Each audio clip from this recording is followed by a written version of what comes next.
क्रिस्त में मेरे प्यारे भाई और बहनों, यदि आपके पास बाइबल या प्रभु का वचन है तो हम पढ़ेंगे संत यूहन्ना का सुसमाचार अध्याय 3 पद संख्याएं 1 से 8। मैं फिर से दोहराती हूँ, संत यूहन्ना का सुसमाचार अध्याय 3 पद संख्याएं 1 से 8। निकोदेमुस नामक फरीसी यहूदियों की महासभा का सदस्य था। वह रात को ईसा के पास आया और बोला, रब्बी, हम जानते हैं कि आप ईश्वर की ओर से आए हुए गुरु हैं। आप जो चमत्कार दिखाते हैं उन्हें कोई तब तक नहीं दिखा सकता जब तक कि ईश्वर उसके साथ ना हो। ईसा ने उसे उत्तर दिया, मैं आपसे यह कहता हूँ, जब तक कोई दोबारा जन्म ना ले तब तक वह स्वर्ग का राज्य नहीं देख सकता। निकोदेमुस ने उनसे पूछा, मनुष्य कैसे बूढ़ा हो जाने पर दोबारा जन्म ले सकता है? क्या वह अपनी माता के गर्भ में दूसरी बार प्रवेश कर जन्म ले सकता है? ईसा ने उत्तर दिया, मैं आपसे यह कहता हूँ, जब तक कोई जल और पवित्र आत्मा से जन्म ना ले तब तक वह ईश्वर के राज्य में प्रवेश नहीं कर सकता। जो देह से उत्पन्न होता है वह आत्मा है। आश्चर्य ना कीजिए कि मैंने यह कहा, आपको दोबारा जन्म लेना है। पवन जिधर चाहता उधर बहता है, आप उसकी आवाज़ सुनते हैं किंतु यह नहीं जानते कि वह किधर से आता और किधर जाता है। जो आत्मा से जन्मा है वह ऐसा ही है। क्रिस्त में मेरे प्यारे विश्वासियों, निकोदेमुस और पुनर्जन्म, आत्मा से जन्म लेने का संदेश आज का सुसमाचार हमें आमंत्रित करता है। इस दृष्टांत में निकोदेमुस, जो एक प्रमुख फरीसी था, रात के समय, आप ध्यान दीजिए, रात के समय ईसा के पास आया और पूछा, रब्बी, हम जानते हैं कि आप ईश्वर की ओर से आए हुए गुरु हैं।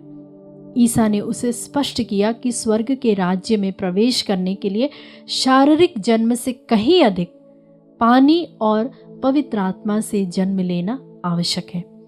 उन्होंने यह भी बताया कि जिस प्रकार पवन अनियंत्रित रूप से बहता है, उसी तरह पवित्र आत्मा का कार्य भी हमारी समझ के परे होता है। यह पाठ हमें आत्मा से जन्म लेने का आह्वान करता है, एक ऐसा जन्म जिसमें बाहरी परतों को पीछे छोड़कर आंतरिक आध्यात्मिक परिवर्तन को अपनाने की बात कही जाती है। हम इसमें देखेंगे कि मुख्य बिंदु और उसकी व्याख्या के बारे में। पहली बात जो हम देखते हैं वह है फरीसी का रात में आगमन। आंतरिक खोज की शुरुआत का प्रतीक होता है ये। निकोदेमुस का रात में आना यह दर्शाता है कि आत्मिक खोज अक्सर उन अंधेरे पलों में शुरू होती है जहां हम अपने अंदर की गहराइयों में उतरते हैं।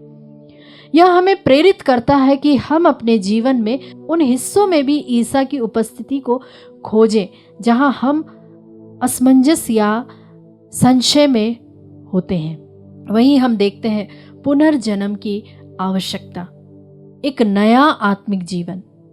ईसा का कहना है कि जब तक कोई दोबारा जन्म ना ले तब तक वह स्वर्ग के राज्य को नहीं देख सकता। यह दोबारा जन्म शारीरिक जन्म से परे एक आत्मिक पुनरुत्थान की ओर इशारा करता है।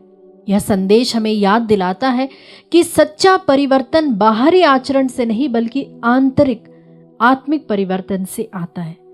क्या हम अपने पुराने विचारों, गलत आदतों और पापों को त्याग कर एक नए पवित्र जीवन में प्रवेश करने के लिए तैयार हैं? जी हाँ मेरे प्यारे विश्वासियों, हम इस पर गौर करें।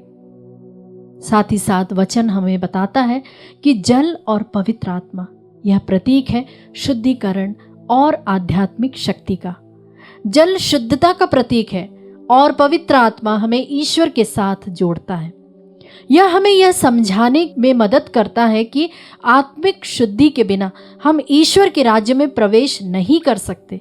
अपने जीवन में क्या हम निरंतर अपने दिल और मन को शुद्ध करने का प्रयास करते हैं? हम साथ ही इस पर मनन चिंतन करें। वही प्रभु का वचन हमें एक और बात कहता है, पवन की उपमा, अनियंत्रित और रहस्यमय कार्य। ईश्वर ने पवन की तुलना की, जो जहां से आता है उसका हमें ज्ञान नहीं होता। यह स्पष्ट करता है कि पवित्र आत्मा का कार्य हमारे नियंत्रण में नहीं होता, बल्कि ईश्वर की इच्छा पर निर्भर करता है। क्या हम अपने जीवन के अनिश्चित परिवर्तनों को स्वीकार करने के लिए तैयार हैं? और क्या हम ईश्वर की योजना में पूर्ण विश्वास रखते हैं? आइए हम अपने अंतःकरण की जांच करें।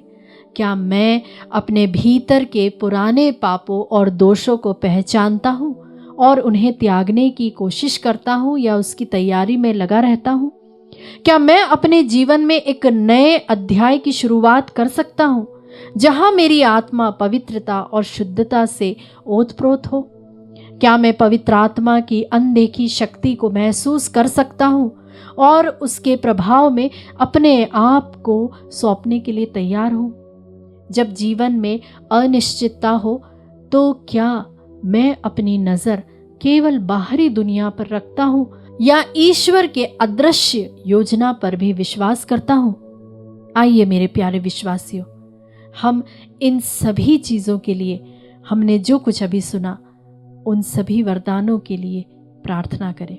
अपने हाथों को जोड़ते हुए हम कहें, हे प्रभु, मुझे अपने भीतर के पुराने स्वभाव और पापों को त्याग कर नए पवित्र जीवन में प्रवेश करने की शक्ति प्रदान कर।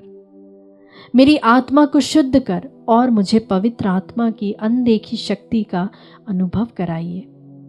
जब भी जीवन में अनिश्चितता हो, मुझे आपकी दिव्य योजना पर अटूट विश्वास रखने की कृपा प्रदान कीजिए।